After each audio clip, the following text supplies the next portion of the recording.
was a fucking trip. That was a fucking trip, yo. Oh, man.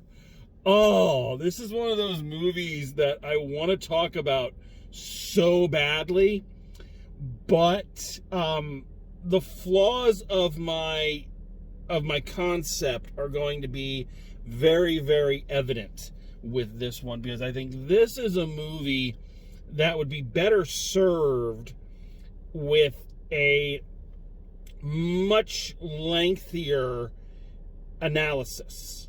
I think there's so much going on in this movie visually, narratively, that a off-the-cuff, driving around minutes after leaving the theater approach, it is not going to get you the full scope of what this film is.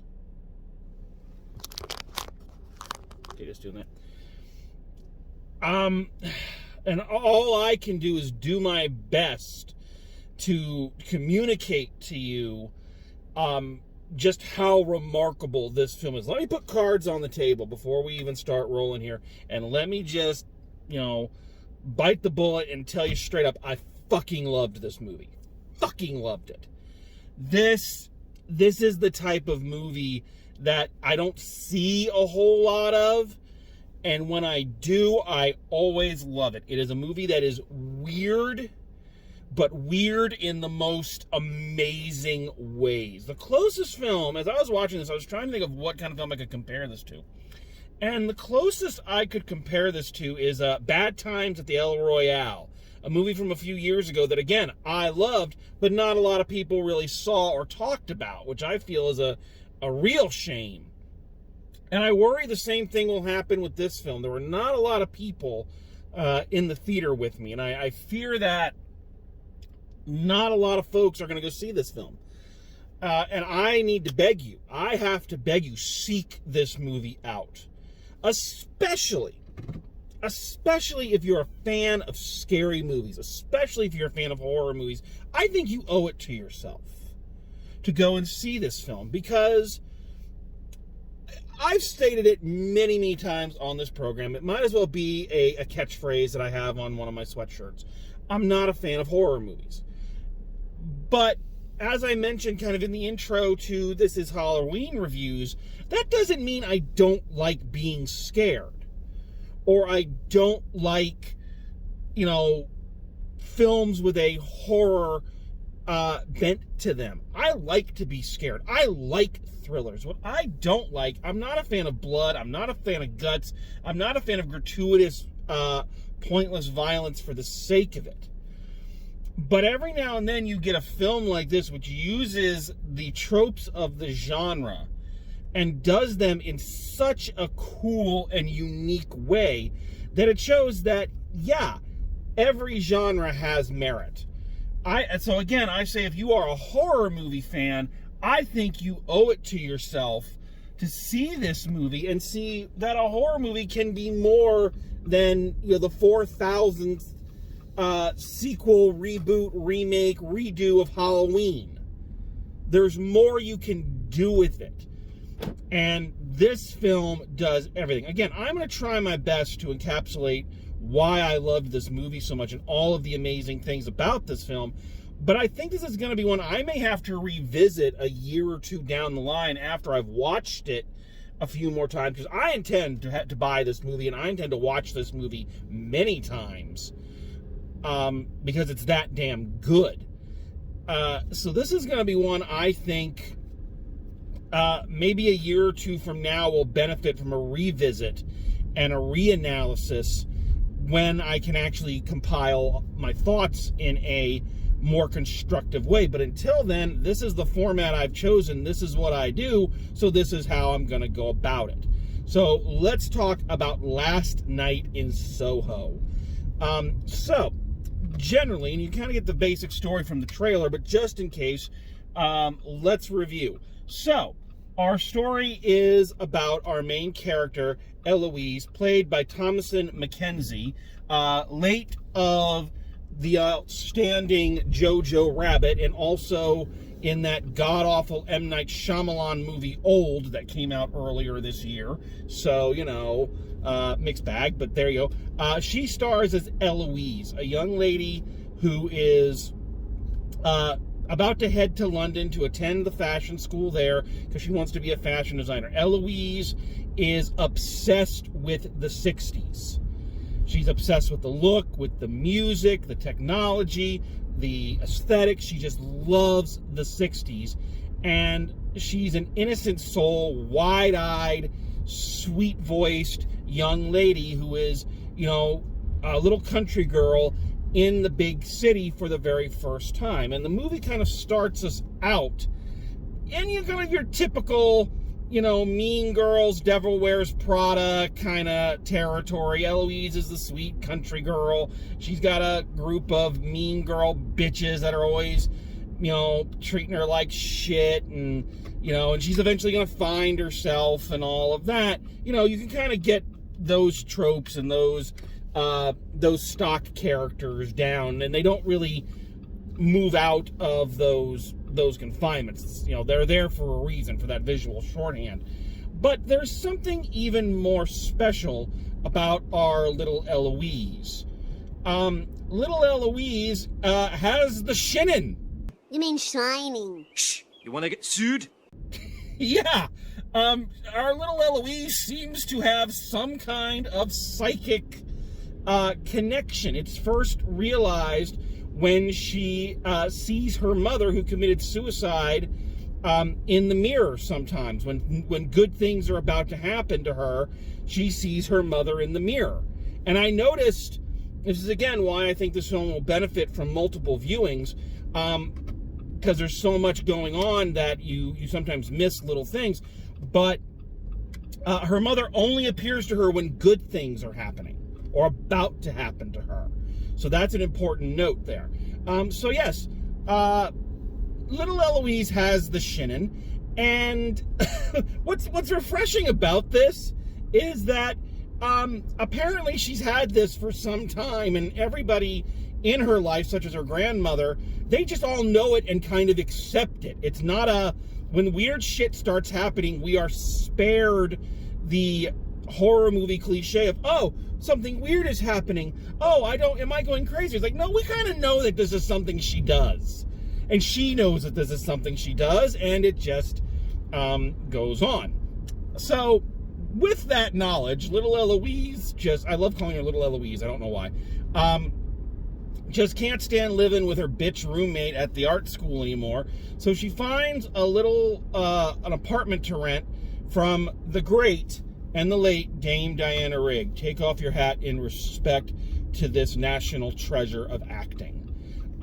So yes, Dame Diana Rigg is running this this house, and she has a room to rent. Eloise rents the room from her, and at night she starts to have dreams about a girl who lived in the room before her, a girl named Sandy, who lived there in the 60s, Eloise's favorite time, and she starts to relive parts of Sandy's life in her dreams.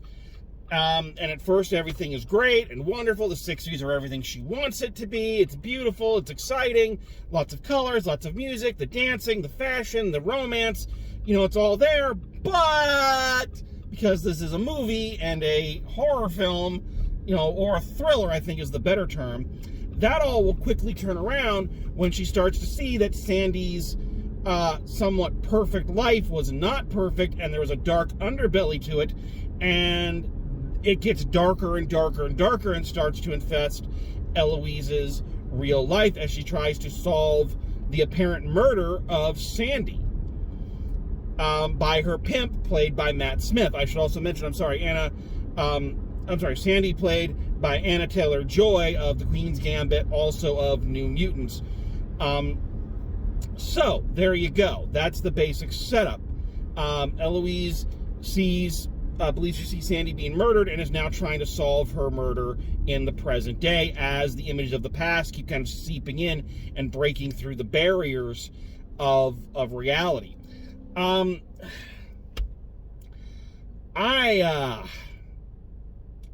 trying to figure out where to start in talking about everything that I love about this movie. I am really trying to think of everything I love and where to begin. I think let's start with the cast. What a fucking great cast. Big. I actually can do it. I just did it, but I'll do it again. A big hats off to both Thomasin, Mackenzie, and Anya Taylor-Joy, both of whom seem to be taking Hollywood and the film industry by storm. They are great young actors, both of them. And they work incredibly well in this picture. Thomasin Mackenzie especially deserves a lot of praise. Oscar worthy, I would say so, but whatever. For what she does in this film and the journey that her character goes on. And I love how she starts out. She starts out so small and innocent and sweet, and she's that kind of actor and that character that you just want to go, oh, honey, give her a blanket and some hot cocoa. It's like, there you go, sweetheart. And to see her kind of go from that, the country girl, in the big city for the first time, and then transition into someone with more confidence as she starts to kind of inhabit Sandy's life and starts to take on her mannerisms. She gets her hair done the way Sandy had it, and then seeing it slip away as the cracks begin to show and Sandy's perfect world is kind of exposed. It's a big journey. It's a big character arc that she has to go on, and she is a good lead for this. She's the good lead for a horror film like this one. One, she's a very good actor, and two, she is the kind of character you want the audience to connect with and want her to be okay.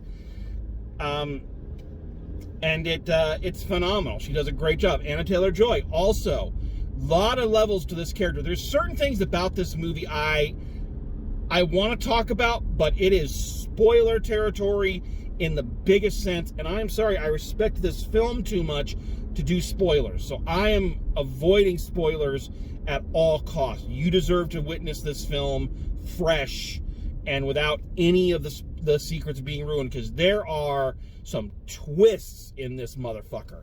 Anywho, so both of these ladies do an amazing job, and they have to play mirror images of each other, reflecting back both the positive and negative characteristics that the other has. And I'm going to come back to that mirror image thing here in just a second. So they are phenomenal. Matt Smith, my favorite doctor.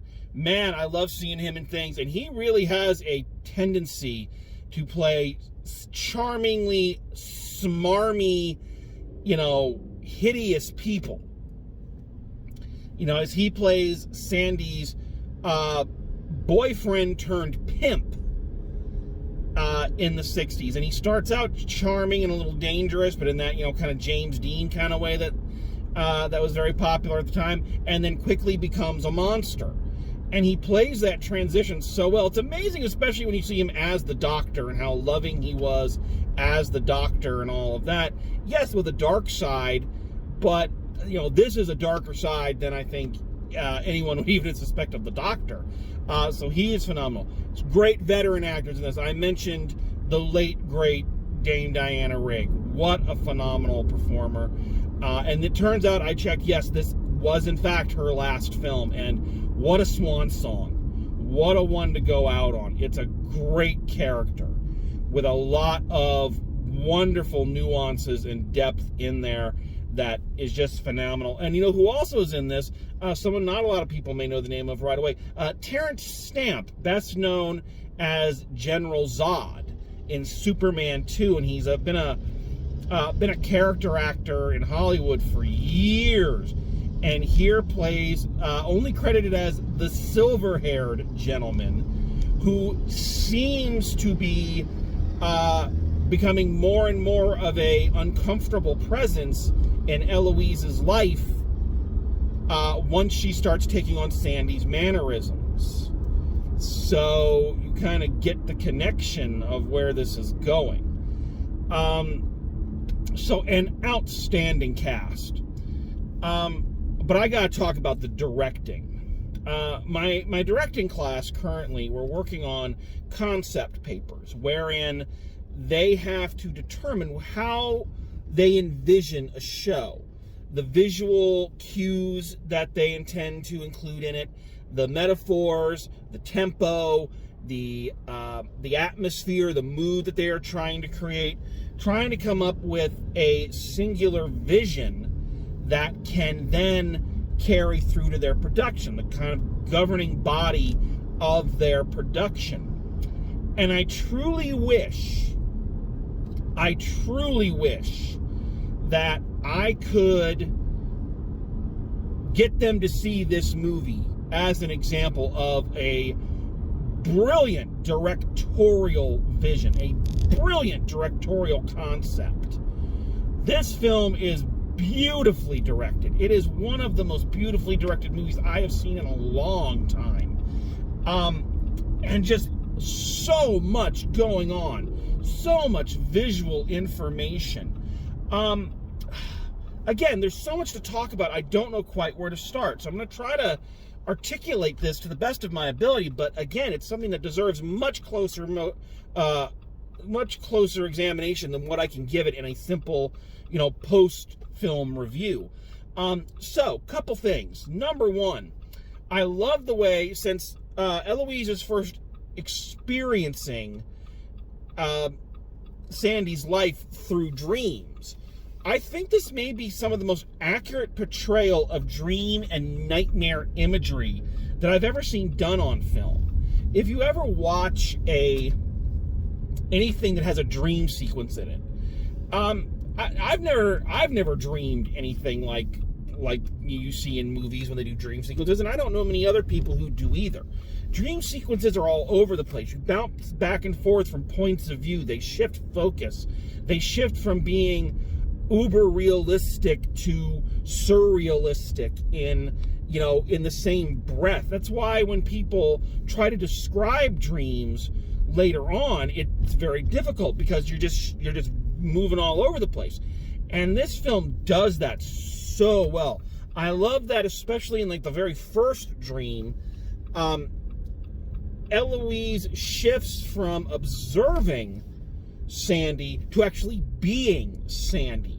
And there's an outstanding dance sequence in the very first dream with Matt Smith, Anya Taylor-Joy, and Thomasin, Mackenzie, where Matt Smith is dancing with Anya Taylor-Joy, and she'll swing off stage. Eloise will come in her place. It's seamless. It's beautiful. And it represents exactly what a dream is. And then, as things become darker, and the situation becomes more dire, and nightmares start to creep in, again, it is nightmare fuel in the literal sense. These look like real nightmares.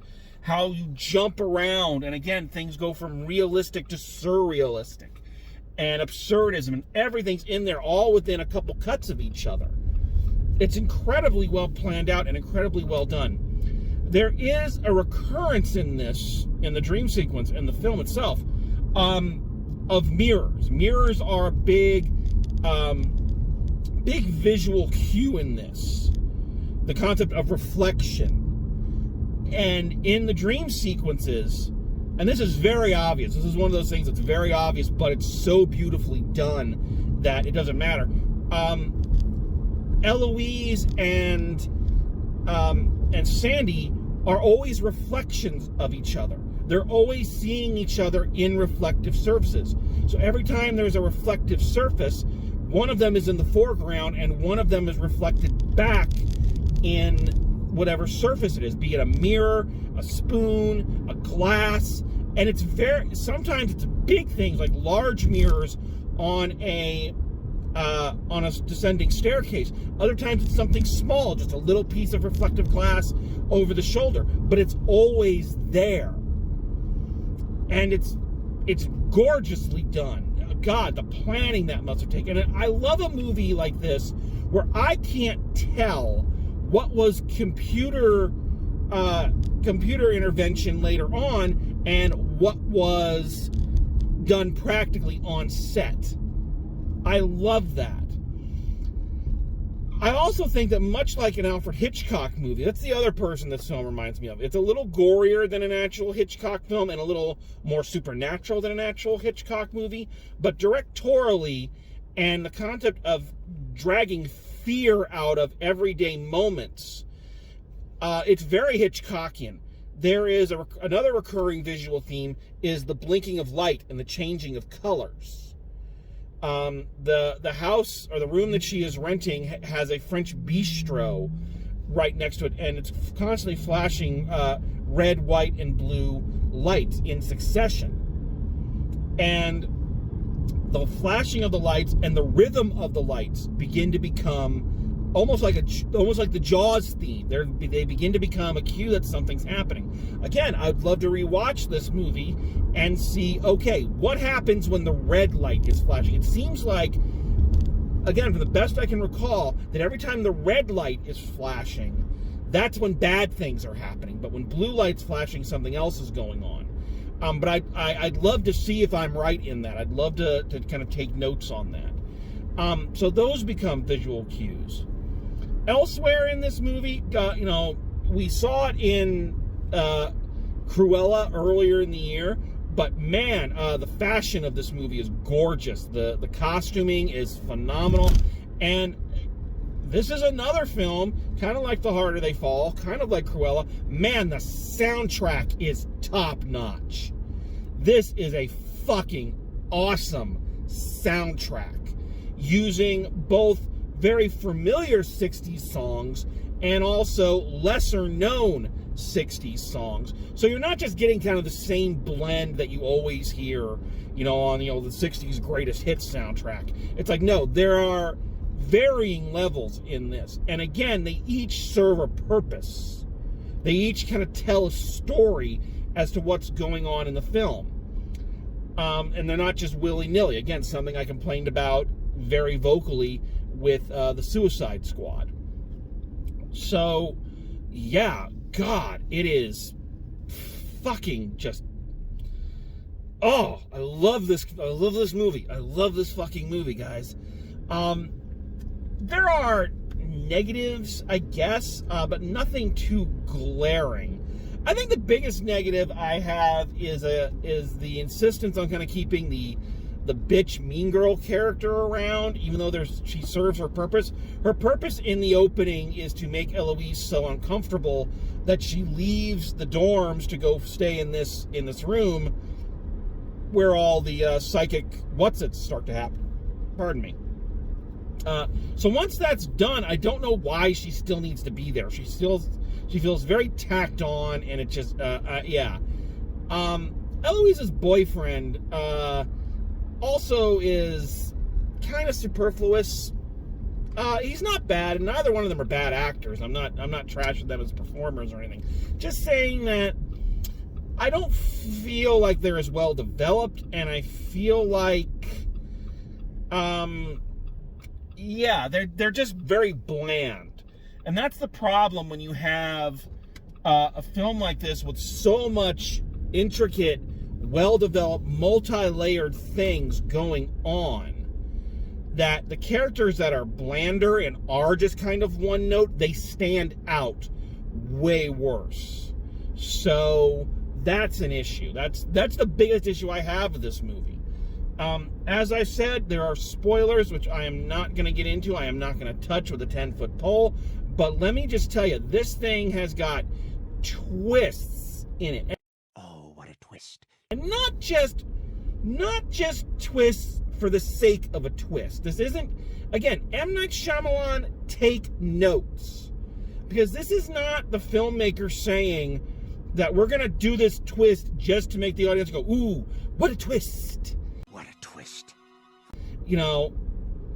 We are doing it because it creates a different understanding of the world, of the situation, and of the characters. The twists are there, and there's multiple twists in the climax of this movie. It's not just the one. A lesser film would have kind of rested on its laurels and said, here's our big twist, we got the audience, boom, that's it, there we are. But this film says, no, We're going to put in a couple other twists, but they're emotional twists. They're psychological twists.